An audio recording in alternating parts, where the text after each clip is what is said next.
Faut-il être orienté par son médecin ou peut-on consulter directement? Vous pouvez consulter directement, vous n'êtes pas obligé d'être orienté par le médecin. Moi, j'ai une question. Oui. Mon fils a été diagnostiqué décembre 2017 par l'orthophoniste dyslexique et dysorthographique. Donc il était suivi depuis 1 an et demi. Le bilan est tombé là. Et on me demande que maintenant d'aller voir le neuropsychiatre pour mettre en place le PAP. Parce qu'en fait, c'est sa maîtresse de cette année qui me dit qui a fait le bilan, qui a décidé ci, qui a décidé ça, etc. Donc voilà, et que moi j'ai pas perdu. Ben, j'ai dit c'est l'orthophoniste en fait qui a fait le bilan. Mais au départ, c'est sa maîtresse du CP, en fin de CP, qui s'est aperçue que comme il ne lisait pas, il avait beaucoup de difficultés en lecture, en écriture. En fait, il ne faisait pas ses fichiers, il ne faisait pas le travail en classe. Sauf en mathématiques, mais en lecture et en tout ce qui était français, vraiment, il faisait rien. Donc en fait, on m'a orienté, comme vous avez dit, chez l'ophtalmologie. Donc voilà. Au bout d'un mois, il m'a dit ça ne s'arrange pas, donc il faut faire un bilan orthophonique. Donc il a été suivi à un mois et demi. Le bilan est tombé. Et en fait, moi, il était suivi juste comme ça.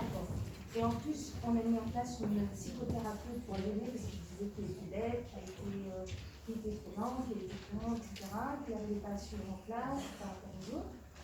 Donc on a mis ça en place, mais on paye de notre poche. D'accord, on paye quand même 140 € par mois, puisqu'il a 2 séances tous les 15 jours. Et en plus de l'orthophonie. Et donc, on nous demande pour mettre en place le PAP un bilan neuropsychique, mais que maintenant. En fait, pour la prise en charge du collège plus tard. D'accord. Sachez qu'au niveau de la sécurité sociale, le diagnostic orthophonique est reconnu. Donc il peut suffire en fait. D'accord. Voilà. Mais C'est après. après. Moi maintenant je suis un peu perdue, donc qu'est-ce que je dois faire en fait? Après, pourquoi un neuropsychiatre? Eh bien, en fait, parce que c'est ce qui a marqué sur leur feuille le directeur Neuropsychologue. Alors c'est peut-être pour vérifier s'il n'y a pas autre chose associée en fait, plutôt que de faire. Le directeur de l'école m'a donné le papier, enfin le document pour mettre en place le PAP, et il y a une indication qu'il faut aller voir un neuropsychologue. Après le PAP, de toute façon, il peut être mis en place déjà pour la dyslexie, l'orthographie, ça n'empêche pas. Voilà, sachez que l'orthophoniste a passé une convention avec la sécurité sociale, il est obligé de poser un diagnostic qui est reconnu par la sécurité sociale et qui peut, qui ne nécessite pas d'avoir une validation médicale derrière. Si je vous ai mis de faire valider par un médecin derrière, c'est justement pour les cas où on vous poserait souci en vous disant que l'orthophoniste diagnostique, pas de médecin, blablabla. D'accord? Mais sachez que l'orthophoniste peut tout à fait, ce genre de diagnostic orthophonique suffit normalement, surtout pour une dyslexie orthographique. Mais voilà. Un aval vraiment médical. Ça peut être fait par n'importe quel médecin, un pédiatre. Voilà, le pédiatre, ça peut aller. Après, si vous demandez un bilan neuropsychologique, pourquoi pas. Après, ça peut être pour voir s'il n'y a pas d'autres choses derrière et être sûr que le PAP il sera bien complet, qu'on ne sera pas obligé de revenir dessus et le remodifier après. Voilà.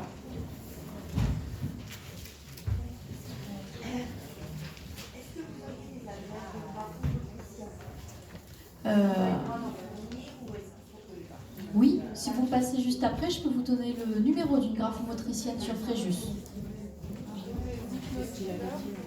Alors attendez, une seule. Oui. Hypnotiseur aussi, Deux pas. Hypnotiseur. Vous regardez sur les pages jaunes, mais normalement sur le site de Epsilon 2, vous avez le pôle famille. Il y a une personne qui est spécialisée en hypnothérapie pour les enfants. À Saint-Raphaël. Voilà. Oui. Après, donc oui.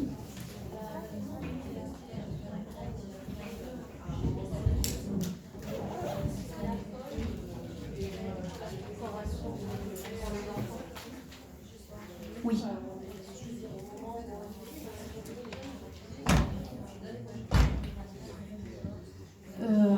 Alors, ça c'est administratif et c'est moins mon domaine. Alors, au niveau du PAP, à partir du moment où vous faites la demande de mise en place d'un PAP, il faut que l'école vous donne une réponse rapidement mais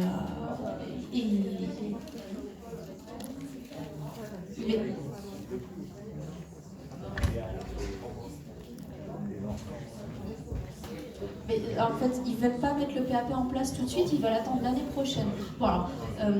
Ça me semble pas logique. Ce serait pour une demande d'AVS, enfin d'AESH, oui, parce que ça c'est une attribution qui est très compliquée. Mais non, normalement, le PAP, si c'est validé, ils le mettent en place maintenant, ils ne sont pas obligés d'attendre l'année prochaine. Hein. Non. Si ça pose trop de soucis, appelez l'inspecteur, vous posez la question. Mais il faut poser la question, il ne faut pas hésiter. Hein. Des fois, ça permet d'avoir les choses clairement dites hein, par des gens qui savent, qui sont sur place.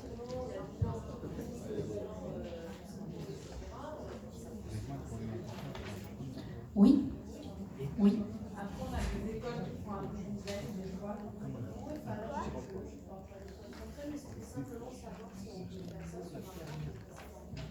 Normalement, oui. Et puis, voilà, vu ce qui sort au niveau des textes là en ce moment, oui. Normalement, c'est voué à être mis en place vite. Voilà. Pour limiter justement la longueur de CMDPH, etc. et prendre en charge. Moi, je voulais juste dire que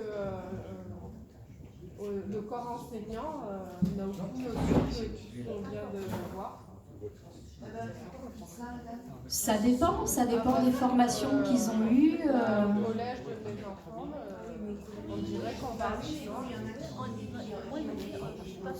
Il n'y a pas beaucoup d'enseignants qui s'y intéressent. Pas beaucoup, c'est comme partout. Il y a des gens qui sont pas formés, il y en a d'autres qui s'intéressent, il y en a d'autres, mais ils ne font pas une généralité. Si, en fait. Alors, il faut. On va juste couper pour pas que ça s'envenime, c'est toujours un sujet qui est délicat.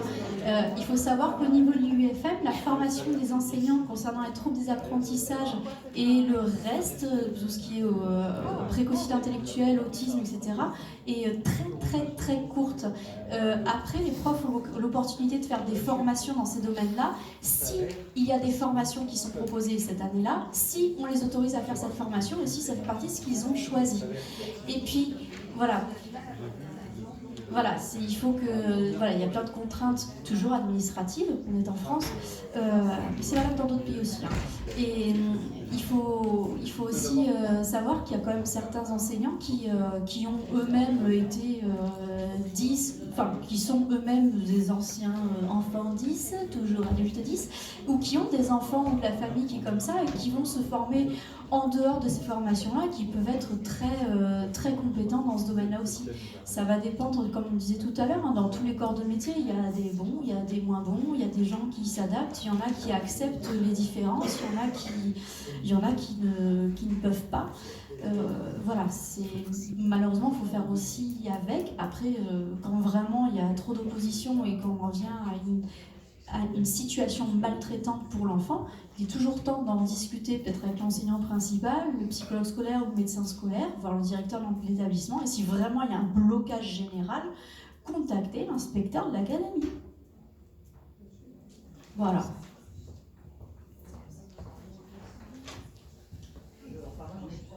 Est-ce que déjà il y aurait une association sur Fréjus Saint-Raphaël justement pour répondre à plusieurs questions? Je ne sais pas s'il y a une association spécialisée pour les troubles d'apprentissage sur Fréjus Saint-Raph, il ne me semble pas. Après, voilà, au MUI, il y a l'association de Léa qui peut vous aider, en tout cas en grande partie, sur beaucoup de choses. Voilà. Après, effectivement, sur Facebook, vous avez quand même plusieurs associations qui publient, à qui vous posez des questions, qui vous apportent quand même des réponses qui sont très complètes.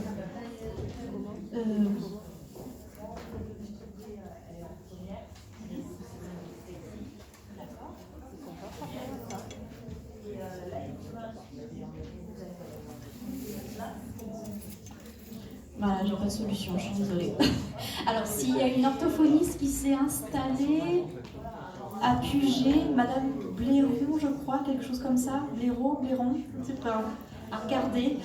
Il y en a, elle est nouvelle, je ne sais pas encore son nom, mais elle a peut-être encore de la place. Alors là, c'est un petit peu la course aux places pour l'orthophonie. Il y en a plein, ils sont tous plein craqués. Oui, parce qu'en fait, le bilan va nécessiter de dégager une petite plage horaire ou plusieurs petites plages horaires de façon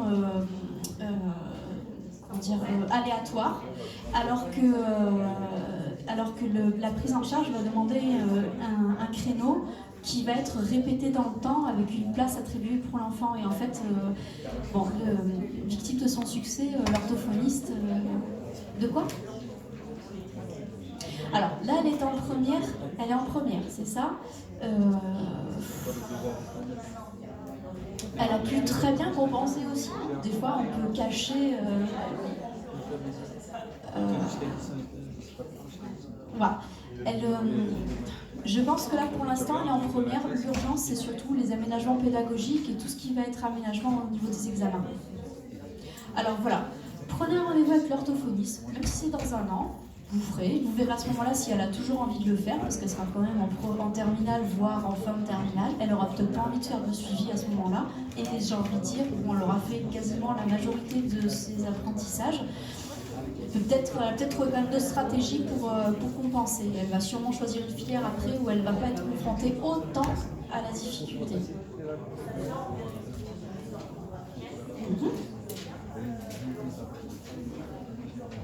Bah, bien sûr. Bah non. Voilà. C'est comme ça. Oui.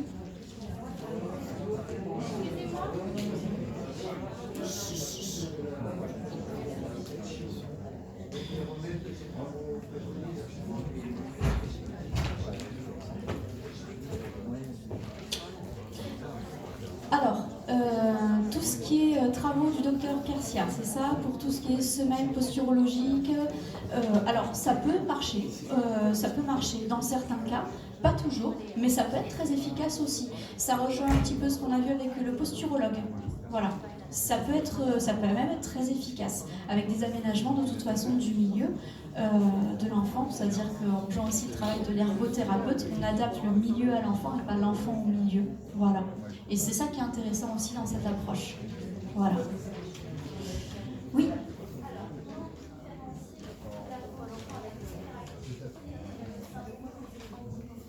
Alors, dans le syndrome exécutif, normalement, il y a peu ou pas du tout de troubles attentionnels. Dans le syndrome exécutif, il y a une attention divisée qui est déficitaire, mais pas l'attention soutenue. D'accord ? Et pour ça, on utilise des tests qui sont standardisés, normés en fonction de l'âge de l'enfant, son niveau socioculturel, qui vont permettre de dire si effectivement, alors ce sont des épreuves qui sont horribles. Hein. C'est à chaque fois que j'allume l'ordinateur pour faire passer l'épreuve d'attention soutenue, j'ai un moment de... Je m'excuse auprès de l'enfant. Je dis voilà, pendant 17 minutes, il y a quelqu'un qui va te lire une liste de chiffres et chaque fois qu'il dira 5, tu devras me dire le chiffre qu'il a dit juste avant. Donc pendant 17 minutes, il a sa liste de chiffres. Voilà. Donc il y a quand même des tests qui sont poussés, donc il évalue plusieurs domaines de l'attention qui vont définir si l'enfant a effectivement un profil déficitaire au niveau attentionnel global. À ce moment-là, on va parler de troubles attentionnels. S'il y a un problème au niveau exécutif, planification, organisation, gestion de l'impulsivité associé, on peut avoir un syndrome dysexécutif et un trouble attentionnel associé. Voilà, au niveau des tests, ça a l'air peut-être compliqué comme ça à différencier, mais en réalité au niveau des tests, c'est plutôt facile. Voilà. Le traitement de... Le suivi, non, les exercices qu'on va proposer en rééducation ne sont pas les mêmes. On va travailler un peu sur l'attention divisée pour les fonctions exécutives, mais oui, on n'est pas... Alors, au niveau médicamenteux, il y a pour le trouble attentionnel, mais normalement ça ne marche pas pour le trouble exécutif. Voilà. Oui. Est-ce qu'il est nécessaire de faire retrouver un enfant qui existe ? Enfin, est-ce que ça lui sert réellement quand il peut gérer à l'oral Si l'enfant accumulait beaucoup de retard au niveau des apprentissages, oui, mais à condition que derrière il y ait le PAP et des suivis. Voilà, sinon ça sert à rien. C'est vraiment. Oui, c'est ça. Ça sert à rien. Et le PAP, on peut le mettre en place simplement avec une orthophonie. Oui. Là, oui. Enfin, ça dépend de l'âge. Pourquoi ça dépendrait de l'âge? Parce que moi, mon fils a 7 ans et le PAP a été refusé.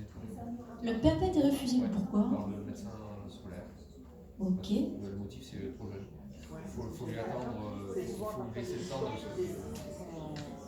de s'épanouir. Il a 7 ans, il a fait un bilan orthophonique, c'est ça? Oui, enfin, les bilans. C'est bien. Voilà. La médecin scolaire à partir du cycle 2, en fait. D'accord. Et sur les bilans, en fait, c'est quoi le diagnostic au final? Qu'est-ce qui ressort? Dyspraxie et visio-spatiale. Dyspraxie et trouble visio-spatial. Non, je vois pas pourquoi. Là. Non, là, il faut aller voir un pédopsychiatre ou un neuropédiatre là, pour contrer ce qu'on vous a dit. Là, il n'y a pas de question de trop jeune. Là non. Donc, alors, pédopsychiatre en libéral, j'ai 2 noms. Il y a le docteur Lepage qui est à Fayence, non, n'importe quoi, à Montauroux. Et il y a le docteur... Non, j'ai oublié. Il y a un autre docteur qui est sur Calian, qui s'est installé il n'y a pas longtemps, qui est pédopsychiatre. Voilà, éventuellement, vous pouvez m'écrire un mail si vous prenez ma carte et je vous redonnerai son nom. Voilà, si vous me demandez. Alors, Oui, excusez-moi, je n'entends pas parler de guérison. On ne guérit pas ce genre de... on ne guérit pas, c'est une façon d'être qui est différente. On met en place des stratégies, des suivis, des aides, des adaptations, parce que, en fait, on est exposé à un milieu de vie qui nécessite ces adaptations-là, parce qu'elles ne sont pas adaptées à cette population-là. Mais voilà, on ne guérit pas, ce n'est pas une maladie.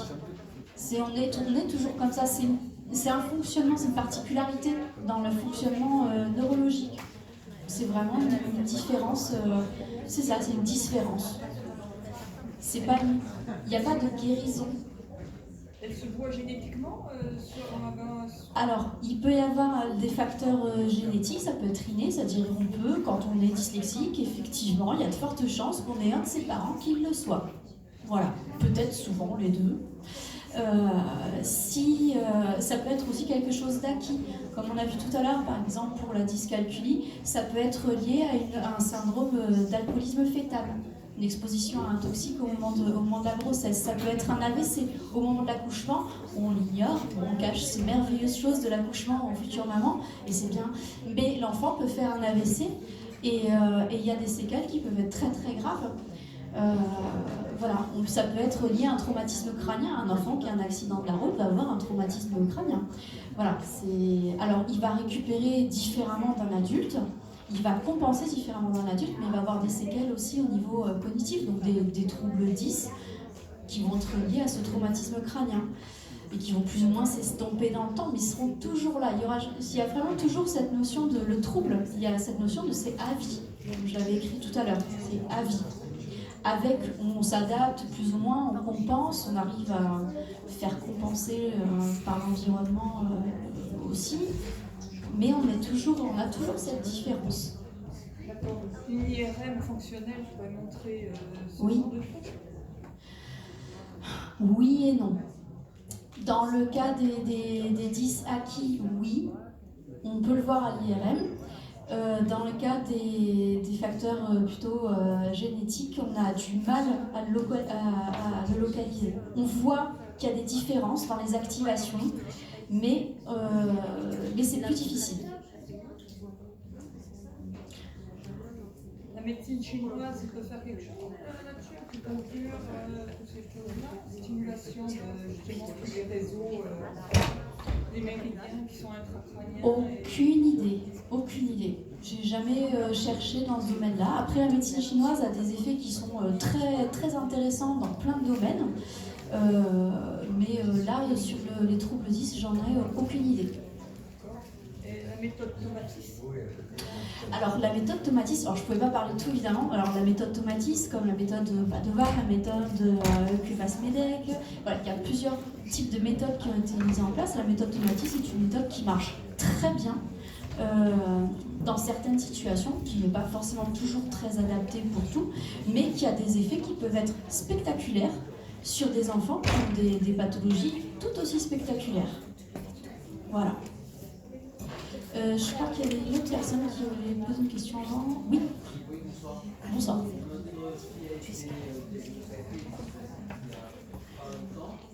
D'accord.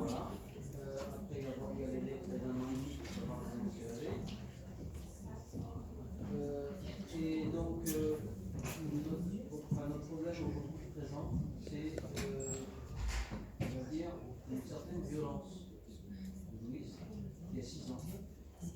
Et il n'y avait pas d'avant, verbal, physique parfois.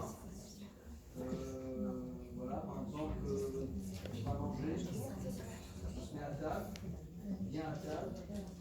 C'est des coups de pied, c'est j'envoie quelque chose par un objet que je vois, etc. Pas tout le temps, mais c'est de plus en plus fréquent. Voilà, et c'est effectivement, laisse-moi tranquille, tais-toi.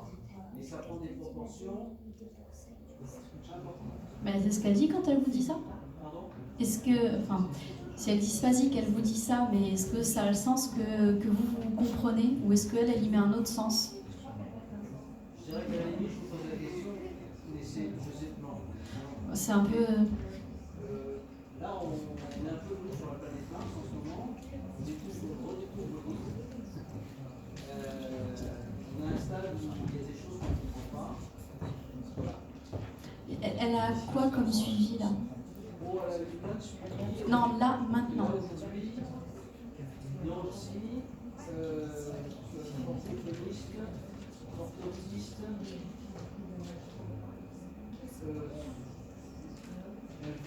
Donc c'est pas mal pour un enfant de 6 ans, déjà. ouais, on va aller, je ne sais pas si on doit y aller parce que tout le monde nous dit tout et n'importe quoi. On a un rendez-vous à Brignoles avec un neuropsy. Un pédiatre, voilà. On va y aller, mais on a déjà dépensé tellement de choses depuis tellement de temps que c'est quelque chose en plus. Voilà. Je crois que je suis pas le seul, nous ne sommes pas le seul.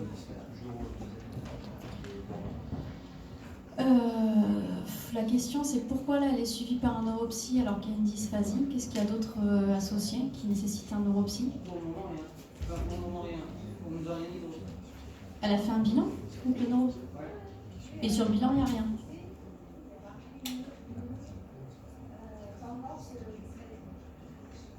D'accord, mais rien de plus. Ok. Bah, je me demande quelle est la pertinence en fait du suivi neuropsy. C'est le neuropsy qui vous l'a conseillé. Quelque part, il peut pour sa paroisse. Mais pour... Je sais pas, Ça, on en fait même peu attention. Voilà, dysphasie, on reprend. Dysphasie, trouble du langage, orthophoniste. Normalement, c'est au moins 2 fois par semaine dans la dysphasie. Le neuropsy, là, s'il n'y a pas d'autres trucs associés, je vois absolument pas l'intérêt de surcharger l'emploi du temps de votre fille. D'accord. Si là, ça va pas au niveau du comportement, donc c'est bien que vous alliez voir ce pédiatre qui est spécialisé dans la trouble des apprentissages, pour justement en discuter. Mais s'il n'y a rien d'autre associé, est-ce qu'au niveau de la personnalité, il y a eu une évaluation, voir s'il n'y a pas autre chose?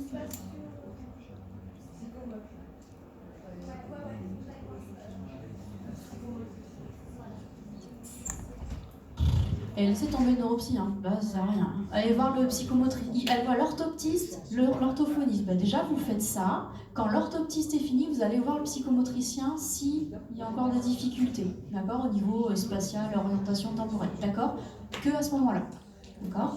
Alors, c'est bien d'avoir des tas de suivi pour les enfants, c'est important, mais le problème c'est qu'il faut faire aussi en fonction de l'âge, l'emploi du temps, il ne faut pas surcharger, d'accord, ça sert à rien, ça confronte l'enfant systématiquement à ses échecs, et puis il ne faut pas croire, les suivis, c'est pas un moment de garderie, hein. C'est un moment de travail qui est très intensif.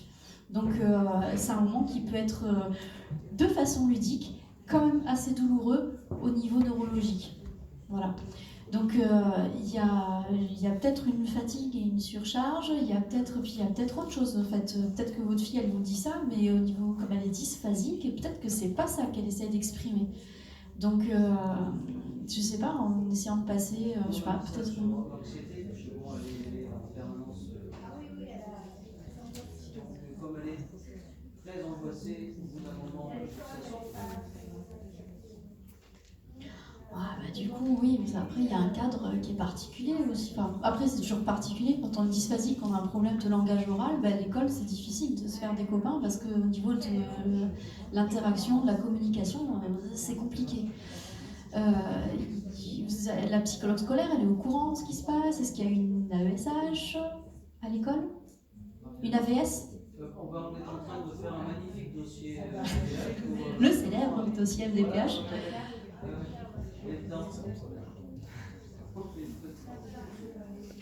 Par contre, je voudrais, tout à l'heure, personne n'a pas critiqué, je ne suis pas là pour... mais nous, on a eu, d'ailleurs, la maîtresse de Louis était tout à l'heure assise à côté de moi. D'accord, bah c'est bien, c'est une maîtresse investie. Et cette année, on a eu donc, la maîtresse de Louise à l'école Canaille à Saint-Raphaël, et la maîtresse qui a eu des petits problèmes de santé a eu une dame aussi qui est une maîtresse également. Elles ont été deux pendant l'année à faire une fois le matin, une fois l'après-midi, etc. Et toutes les deux, sans qu'on leur demande, on a beaucoup discuté avec elles, mais sans qu'on leur demande, toutes les deux ont fait un PAP sans nous dire. Ah, c'est génial. Et elles ont acheté elles-mêmes les bouquins pour Louise. Elles ont fait elles-mêmes le cahier jaune pour Louise. Et ça, franchement, chapeau. Bah oui, c'est dommage qu'elle soit partie. Mais effectivement, bah oui. Donc il y en a des bons. En fait, ce que je voulais dire, je ne sais même plus comment je vais formuler ma question, mais ce que je voulais dire, c'est que le corps enseignant n'a aucune formation, ils n'ont pas été formés et ils ne savent pas appréhender. Pas à déceler le problème en fait. Tout à l'heure, la mouche là sur le truc, voilà, moi j'ai pleuré là pendant 1 heure parce que je fais que de dire des choses que je dois retranscrire, que des professionnels de santé me donnent. Il faut que je le comprenne, il faut que je l'assimile, il faut que je l'applique à mon fils. Il faut que je le retranscrive à l'école, et quand j'arrive à l'école, on dirait que je parle chinois. Et quand j'ai la principale qui dit... Parce que là, vous êtes tombé sur l'exception. Elle arrive quand même à mobiliser quelques profs, parce qu'il est en 6e, et quand, en début de séance, elle dit « Est-ce que vous voulez que je vous rappelle ce que c'est que les 10 ?» Moi, alors je me tais parce que je fais que de me taire, et je fais que d'essayer d'arrondir les angles, mais j'ai envie de me lever et de leur dire, mais vous faites partie de l'enseignement, vous êtes avec des enfants toute la journée, toute l'année, et il faut qu'on vous explique ce que c'est les 10. Alors je comprends que les 10, à mon époque, par exemple, personne ne connaissait, hein. On nous tapait sur la tête pour nous faire rentrer la poésie, on n'était pas bon en français, on n'était pas bon en maths, on n'était pas bon pour l'école, ok. Maintenant c'est différent, ok, ils sont débordés, ils ont 30 élèves par classe, ok, il y a 3 ou 4 PAP, c'est compliqué. Ok, il n'y a pas que moi, il n'y a pas que mon cas, je ne suis pas une maman poule, je ne demande pas une AVS parce qu'il n'en a pas besoin.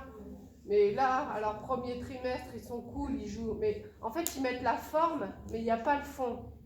Ils sont obligés, ils ont un devoir, donc j'ai la directrice, la principale, je vois bien, gentil, cool et tout, hein, me reconnaît, hein. D'accord, j'ai son assistante qu'elle n'avait pas l'année dernière, qu'elle a chargé des PAP, hein, elle refourgue le truc, ok. J'ai la prof principale qui essaye de jouer le jeu, mais je vois bien que au final, eh ben, si je ne suis pas derrière, si vous saviez les heures, le temps, les devoirs, le suivi, et gérer en même temps d'aller chez le neuropsy, chez la psychomote, on connaît tous, quoi, il y a des emplois du temps de fou. Je termine, je suis contente de vous avoir entendu parler tout à l'heure. Mais moi, depuis le CE1, je vois bien qu'il y a quelque chose qui ne va pas. Et j'ai personne qui m'a rien dit. Je me suis débrouillée avec mon mari, avec mon fils, avec 2 ans de CMPP. Je ne sais pas pourquoi j'ai perdu mon temps là-bas. Ils sont complètement à la ramasse. Ils ne servent à rien du tout à me le mettre